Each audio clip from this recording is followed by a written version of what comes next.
मधु एक कंपनी में काम करती है जहां लोगों की शादियों को मैनेज किया जाता है। वो घर आती है और थक कर लेट जाती है। वो बहुत गहरी नींद में सो रही थी, तभी उसे कुछ चटर पटर की आवाज़ें सुनाई देती है। अरे ये आवाज़ें तो मुझे सोने ही नहीं देंगी। क्या हो रहा है ये? मुझे कल फिर काम पर जाना है। ओहो, अब क्या करूं? मधु बालकनी में जाकर देखती है, लेकिन उसे वहां कोई नहीं दिखता। फिर वह वापस आ जाती है और लेट जाती है। फिर वह जैसे ही आकर सोती है तो बालकनी की खिड़की आवाज़ कर रही थी। इसी के साथ उसे ढोल नगाड़ों की आवाज़ सुनाई देती है और उसके कानों में दर्द होने लगता है। ये ढोल नगाड़ी की आवाज़ कहाँ से आ रही है इतनी रात को? किसकी ओहो, शादी हो अब रही है? क्या और ये करूं? किसकी से मधु फिर से उठकर बालकनी में देखने जाती है, लेकिन इस बार भी वहाँ कोई नहीं होता। आवाज़ तो इतनी तेज आ रही थी कि जैसे घर के नीचे ही शादी हो रही हो। मधु फिर से सोने के लिए जाती है, लेकिन जैसे ही वह आगे बढ़ती है उसका पैर फिसल जाता है और वो गिर जाती है। तभी उसे कुछ भूतिया लोग दिखाई देते हैं जो कि नाच गा रहे थे। मधु खड़ी होकर देखती है तो थोड़ी दूर उसे वो भूतिया बारात दिखती है जिसमें सब बाराती नाच गा रहे थे और ढोल बज रहे थे। इसके साथ ही दूल्हा घोड़ी पर बैठा हुआ था। मधु को बहुत डर लगता है और वो वापस आके सो जाती है। अगले दिन मधु, आज तो तुमने हद ही कर दी। इतना लेट कौन आता है भला? तुम्हें पता है ना कि हमारे पास कितने काम पहले से ही अधूरे पड़े हैं। मुझे पता है सर, लेकिन मैं रात में कुछ बारातियों की वजह से सो नहीं पाई और रात को घर भी लेट गई थी। मुझे कुछ नहीं सुनना। ये लो मदनपुर का प्रोजेक्ट, और ये प्रोजेक्ट हमारे लिए बहुत ज़रूरी है, इसलिए इसे पूरा करना।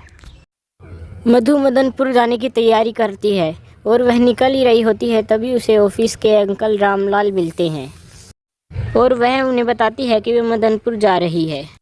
रामलाल अंकल कहते हैं कि अपना ख्याल रखना। ख्याल रखना मतलब क्या हुआ अंकल? मदनपुर में कई महीनों से कोई शादी नहीं हुई। वहाँ जब भी कोई शादी होती है तो अजीबोगरीब घटनाएं होती हैं। बारात में अचानक से कुछ बाराती आ जाते हैं, पता नहीं कहाँ से, और सब कुछ डरावना बन जाता है। इसलिए वहाँ किसी की शादी नहीं हो रही, और अब तुम वहाँ जा रही हो तो अपना ख्याल रखना।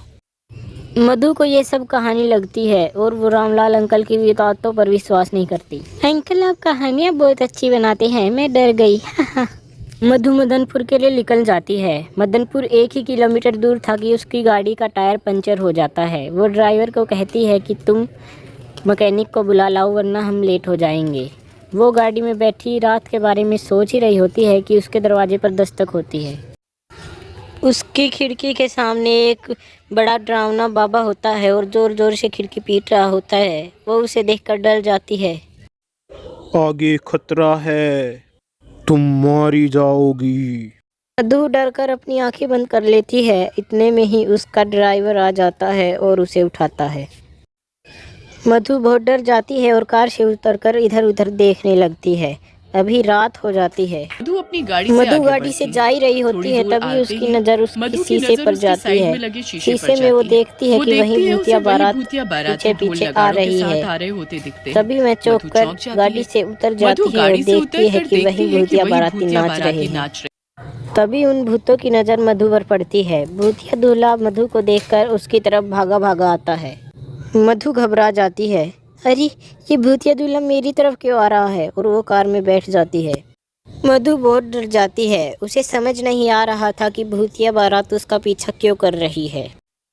तभी वह मदनपुर पहुंच जाते हैं और एक होटल में रुकते हैं। मधु होटल के कमरे में जाकर सो जाती है। तभी रात के 12 बजे उसकी आंख खुलती है।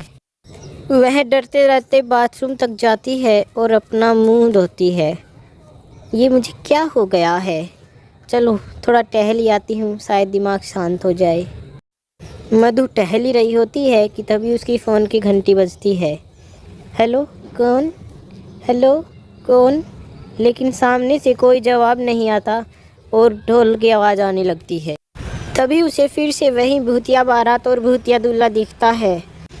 ये वही लोग, वही दूल्हा, ये क्या हो रहा है? मधु उल्टी पाँव भागने लगती है। तभी वो भूतिया दूल्हा वहाँ आ जाता है।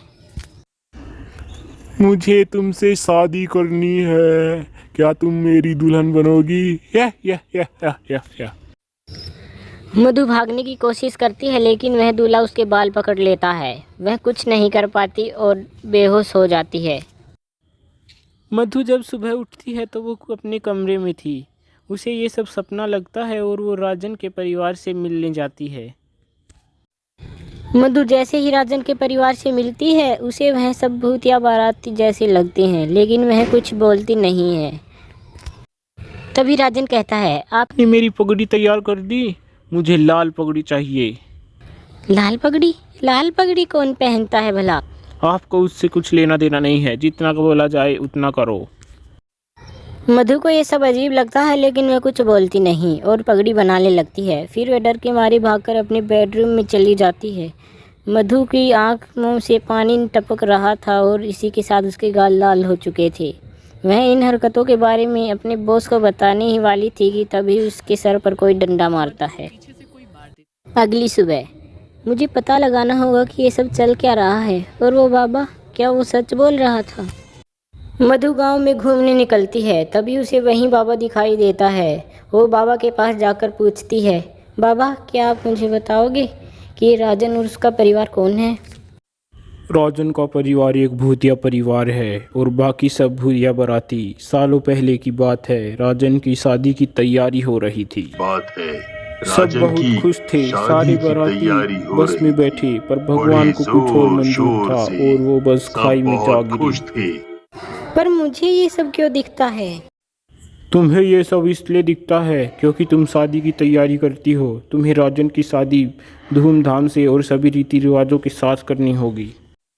पर याद रहे, उन्हें ये बात पता नहीं चलनी चाहिए। तुम्हें यह काम बहुत सफाई से करना है। मधु अपनी सहेली को बुलाती है और उसे सारी बात बताकर उसकी मदद लेती है और मंडप में पहुंच जाती है। मंडप सजा हुआ था। सारे भूतिया बाराती नाचते गाते हैं और सभी रस्में होती हैं और वहाँ पंडित की जगह तांत्रिक बैठा था जो कि राजन को आहुति देने को कहता है। राजन जैसे ही आहुति देता है वो और उसका परिवार गायब हो जाते हैं।